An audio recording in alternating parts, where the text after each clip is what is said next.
कहानी की शुरुआत विल नाम के अमीर आदमी से शुरू होती है, जो अपने आलिशान घर में अपनी बीवी रमोना के साथ रहता था। विल काफी पैसे वाला था, इसलिए वो अपनी सिक्योरिटी के लिए पुलिस को रखता था। और आज पुलिस अफसर जेम्स अपने दो साथियों के साथ सीमू नाम के एक लड़के को विल के पास ले जा रहा था। सीमू इन लोगों से इतना डरा हुआ था कि जब उसके साथ बैठी मोना ने उसके कच्छे में हाथ डाला तो ना ही वो डर के मारे उसे रोक पाया और ना ही मजे ले सका। जेम्स का दूसरा साथी सीमू को कुछ समझा रहा था, जबकि मोना अपने हाथ का कमाल दिखाकर सीमू के नमकीन रस का स्वाद लेने लगी थी। जल्दी ही ये लोग विल के पास पहुंच गए। असल में जेम्स विल के कहने पर सीमू को उसके पास लेकर आया था, क्योंकि विल को एक नौकर की जरूरत थी और सीमू को नौकरी की। जेम्स के काम से खुश होकर विल उसे इनाम देना चाहता था, इसीलिए वो अपनी बीवी रमोना को अपने पास बुलाता है। रमोना जवान और बेहद खूबसूरत थी, इसलिए वो सीमू और जेम्स का ध्यान खींच लेती है। विल आज काफी खुश था। उसके घर कुछ मेहमान भी आए थे। वो जेम्स को इनाम के पैसे देकर रात को पार्टी में आने को कहता है। रात होते ही विल के घर में पार्टी शुरू हो गई। सीमू भी वहीं पर खड़ा अमीरों के रंग देख रहा था। सभी लोग दारू के नशे में डूब चुके थे, जिस कारण विल के दोस्त सभी के सामने अपनी अपनी लवर को दबोच लेते हैं। विल भी उन्हें देखकर रमोना को दबोचना चाहता था, इसलिए वो दोनों घर में आकर पकड़न पकड़ाई खेलने लगे। पहले तो विल को बहुत मजा आता है, लेकिन जब उसे जरा सी चोट लगी तो वो रमोना को बुरा भला कहने लगा। उसे गुस्से में देखकर वो पहले उससे माफी मांगती है और फिर मीठी मीठी बातें कर उसे शांत करती है। जैसे ही विल उसके रसीले तरबूजों को चूसने लगा तो उनका शोर सुनकर सीमू उनके पास आ गया। सीमू को देखकर रमोना अपने तरबूज छुपाने लगी, जबकि सीमू उन्हें देखकर समझ गया कि यहाँ किस बात का शोर हो रहा था। सीमू के आने से विल उस पर गुस्सा करने लगा। ये देखकर रमोना उसे कमरे में चलने को कहती है, ताकि कमरे में जाकर दोनों अच्छे से खुलकर धमाके कर सकें। ये सुनते ही विल उसे कमरे में लाकर उसके साथ शुरू हो गया। देखते ही देखते दोनों बेहद गर्म हो गए और रमोना की चीखें पूरे घर में गूंजने लगी, क्योंकि विल रमोना की पीछे वाली अंधेरी गुफा में लगा हुआ था। रमोना की चीखें सीमू ने भी सुन ली थीं, जिन्हें सुनकर वो बेहद हैरान था। लेकिन तभी घर की नौकरानी सोफिया ने उसे बताया कि ये सब तो इनका रोज का काम है, इसलिए तुम इस पर ध्यान मत दो, बस अपना काम अच्छे से करो ताकि पैसे कमाकर अपनी जिंदगी सुधार सको। जबकि दूसरी तरफ विल धमाकों के साथ साथ रमोना के ऊपर उल्टी कर देता है। विल तो अच्छे से खाली होकर सो गया, जबकि रमोना नीचे आकर सोफिया से विल के कपड़े साफ करने को कहती है। जब वो वहाँ से जाने लगी तो सीमू उसे देखने लगा। रमोना भी उसे देखती है। दोनों की आंखें एक दूसरे से बहुत कुछ कह रही थीं, लेकिन दोनों में से कोई कुछ भी नहीं बोलता। अगली सुबह सीमू पूल की सफाई कर रहा था। रमोना और विल भी वहीं पर धूप सेक रहे थे। अब सोफिया विल के लिए जूस लेकर आती है और उसका बदन देखकर विल की भूख जाग जाती है। जब वो नहाने जा रहा था तो वो सोफिया को कुछ पैसे दे देता है, जिससे सोफिया समझ गई कि विल क्या चाहता है। इधर सोफिया बाथरूम में आकर चुपचाप विल से धमाके करवाने लगी और उधर रमोना अभी भी धूप सेक रही थी। कुछ देर बाद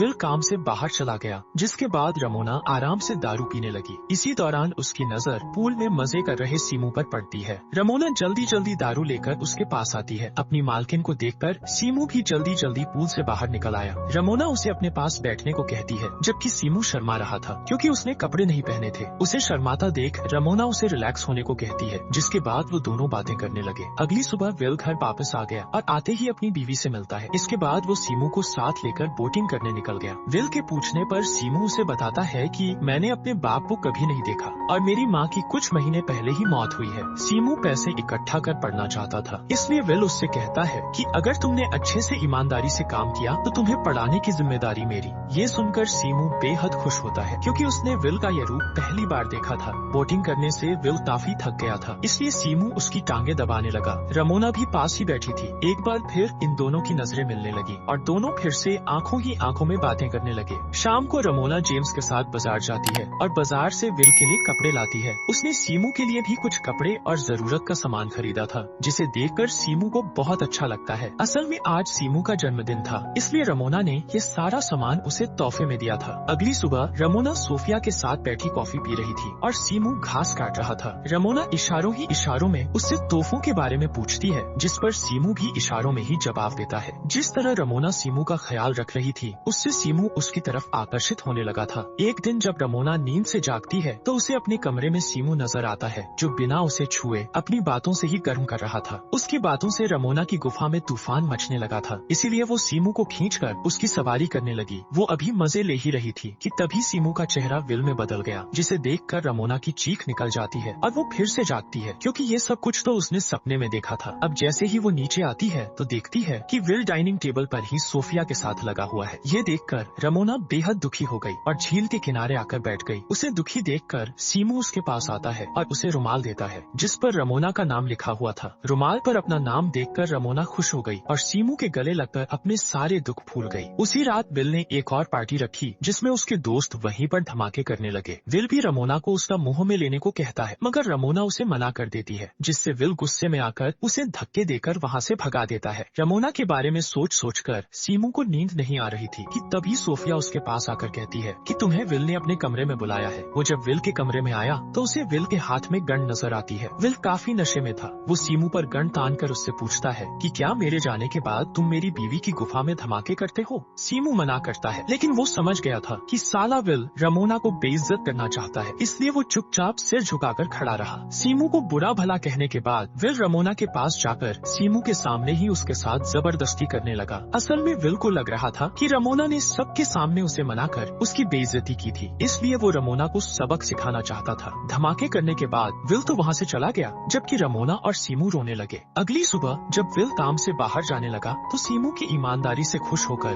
विल उसे कुछ पैसे देता है। शाम को जब सीमू झील किनारे घूम रहा था तो रमोना उसके पास आकर उसके साथ मस्ती करने लगी। इसके बाद दोनों सीमू के कमरे में आकर शुरू हो जाते हैं। वो बड़े प्यार से सीमू की सवारी करती है क्योंकि सीमू का ये पहली बार था। अब जब भी विल घर से बाहर जाता तो ये दोनों शुरू हो जाते। सोफिया को भी इस बारे में पता चल गया था लेकिन रमोना की खुशी के लिए वो चुप रहती है। ऐसे ही एक दिन जब वो दोनों साथ में थे तो रमोना सीमू को यहाँ से निकलकर नए सिरे से जिंदगी शुरू करने को कहती है, लेकिन सीमू उसे छोड़कर कहीं नहीं जाना चाहता था। रमोना उसे समझाती है कि अगर मैं भी तुम्हारे साथ चली गई तो विल हम दोनों को ढूंढकर मार डालेगा। ये सुनकर सीमू विल को मारने की बात करता है लेकिन रमोना उसे गलत काम करने से मना करती है। एक दिन विल अपने काम से जल्दी लौट आता है जिसे सोफिया देख लेती है और वो जल्दी जल्दी दोनों को जगाती है, जिसके बाद रमोना बाथरूम में चली जाती है और विल खिड़की से भाग जाता है। अब जैसे ही विल कमरे में आकर रमोना को ढूंढने लगा तो सोफिया उसे बताती है कि वो नहा रही है। ये सुनकर विल भी उसके साथ नहाने लग जाता है जबकि सीमू जेम्स से टकरा जाता है। सीमू उसे देखकर डर गया था लेकिन जेम्स उसे कुछ नहीं कहता। इसके बाद सीमू काम खत्म कर सोफिया के साथ बातें कर रहा था। यहाँ सोफिया उसे बताती है कि मेरी बेटी को जानलेवा बीमारी है, उसके इलाज के लिए मुझे काफी पैसे चाहिए, इसीलिए मैं ये नौकरी कर रही हूँ। कुछ दिनों बाद विल फिर से एक पार्टी देता है जिसमें उसके दोस्त एक दूसरे की लवर के साथ धमाके करने लगे। उन्हें देखकर विल जेम्स को रमोना की गुफा में धमाके करने को कहता है। आज तो उसकी बात सुनकर रमोना को उस पर इतना गुस्सा आ जाता है कि वो सबके सामने उसे थप्पड़ जड़ देती है, जिसके बाद विल भी उसे मारने लगा। रमोना को जख्मी देखकर सीमू को भी गुस्सा आ गया और वो जोश में आकर साले विल को मारने लगा। अब पहले विल सीमू की जबरदस्त धुलाई करता है और फिर जेम्स को उसे जान से मारने को कहता है। जेम्स अपने साथियों के साथ सीमू को लेकर वहाँ से दूर आ गया। यहाँ सीमू उससे रहम की भीख मांगता है और जेम्स भी तरस खाकर उसे वहाँ से दूर चले जाने की धमकी देकर छोड़ देता है। सीमू वहाँ से दूर तो चला जाता है मगर अगले ही दिन वो सोफिया के फोन पर कॉल कर रमोना से बात करता है। सीमू की हरकत के कारण विल को किसी पर भरोसा नहीं रहा था। उसने सोफिया को भी काम से निकाल दिया। अब सोफिया सीमू से मिलती है और उसे रमोना का पार्सल देती है जिसमें उसने पैसों के साथ साथ अपने घर की चाबी भी भेजी थी। रात होते ही सीमू चाबी की मदद से विल के घर में घुसता है और फिर एक चाकू उठा लेता है। विल इस समय रमोना के साथ लगा हुआ था और जैसे ही सीमू साले विल पर हमला करने लगा तो विल ने उसे देख लिया और वो उसे मारने लगा। इससे पहले कि साला विल सीमू को कुछ करता, रमोना चाकू लेकर विल पर कई हमले कर देती है और उसे जान से मार देती है। इसके बाद दोनों ने विल की लाश को एक चादर में लपेट लिया और घर से सारे पैसे लेकर एक बोट में बैठकर वहाँ से निकल गए। नदी में लाश फेंकने के बाद जब अगली सुबह दोनों एक किनारे पर आए तो इन्हें वहाँ पुलिस अफसर जेम्स खड़ा मिलता है। जेम्स को देखकर सीमू घबरा गया जबकि रमोना उसे छोड़कर जेम्स के पास आ गई। असल में ये सारी योजना जेम्स और रमोना की ही थी ताकि वो दोनों विल को मरवा कर उसकी जायदाद हासिल कर सके। सीमू को अपने प्यार के जाल में फंसाना, सब कुछ जानते हुए भी जेम्स का उसे छोड़ देना, ये सब इन दोनों की योजना थी। अब पूरी सच्चाई बताने के बाद जेम्स बेचारी सीमू को मार देता है और तभी रमोना जेम्स को भी मार देती है। कहानी के आखिर में विल की सारी जायदाद रमोना के नाम हो गई और सोफिया भी वापस लौट आती है और इसी के साथ इस कहानी का यही अंत हो जाता है।